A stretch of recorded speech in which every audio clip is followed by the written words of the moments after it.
حدیث نمبر 1894 باب الصوم روزے کے مسائل کے بارے میں احکام۔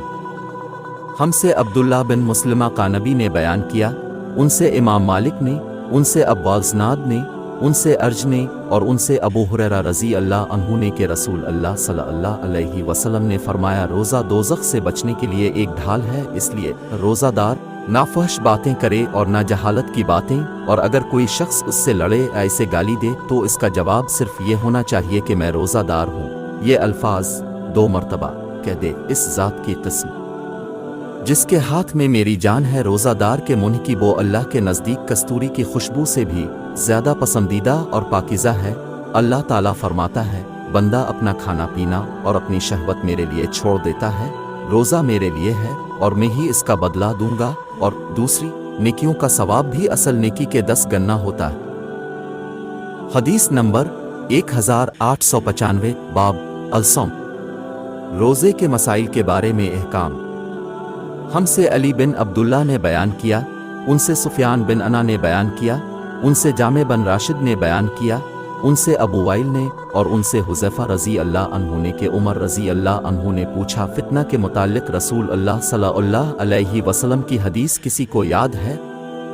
حذیفہ رضی اللہ عنہ نے بیان کیا کہ میں نے سنا ہے، اب صلی اللہ علیہ وسلم نے فرمایا تھا کہ انسان کے لیے اس کے بال بچے، اس کا مال اور اس کے پڑوسی فتنہ، آزمائش و امتحان ہے، جس کا کفارہ نماز، روزہ اور صدقہ بن جاتا ہے۔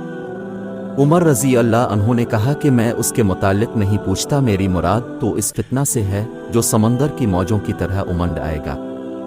اس پر حذیفہ رضی اللہ عنہ نے کہا کہ اب کے اور اس فتنہ کے درمیان ایک بند دروازہ ہے، یعنی اب کے دور میں وہ فتنہ شروع نہیں ہوگا۔ عمر رضی اللہ عنہ نے پوچھا، وہ دروازہ کھل جائے گا یا توڑ دیا جائے گا؟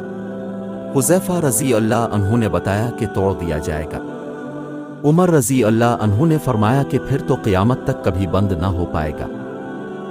ہم نے مسروق سے کہا، اب حذیفہ رضی اللہ عنہ سے پوچھے کہ کیا عمر رضی اللہ عنہ کو معلوم تھا کہ وہ دروازہ کون ہے؟ چنانچہ مسروق نے پوچھا تو اب رضی اللہ عنہ نے فرمایا، بالکل اس طرح انہیں علم تھا جیسے رات کے بعد دن کے آنے کا علم ہوتا ہے۔ حدیث نمبر 1896 باب الصوم روزے کے مسائل کے بارے میں احکام۔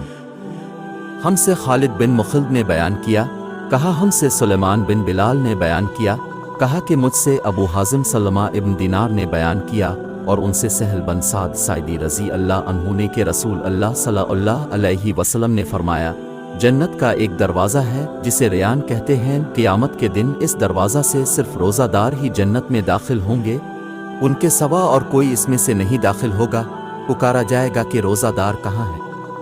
وہ کھڑے ہو جائیں گے، ان کے سوا اس سے اور کوئی نہیں اندر جانے پائے گا، اور جب یہ لوگ اندر چلے جائیں گے تو یہ دروازہ بند کر دیا جائے گا، پھر اس سے کوئی اندر نہ جا سکے گا۔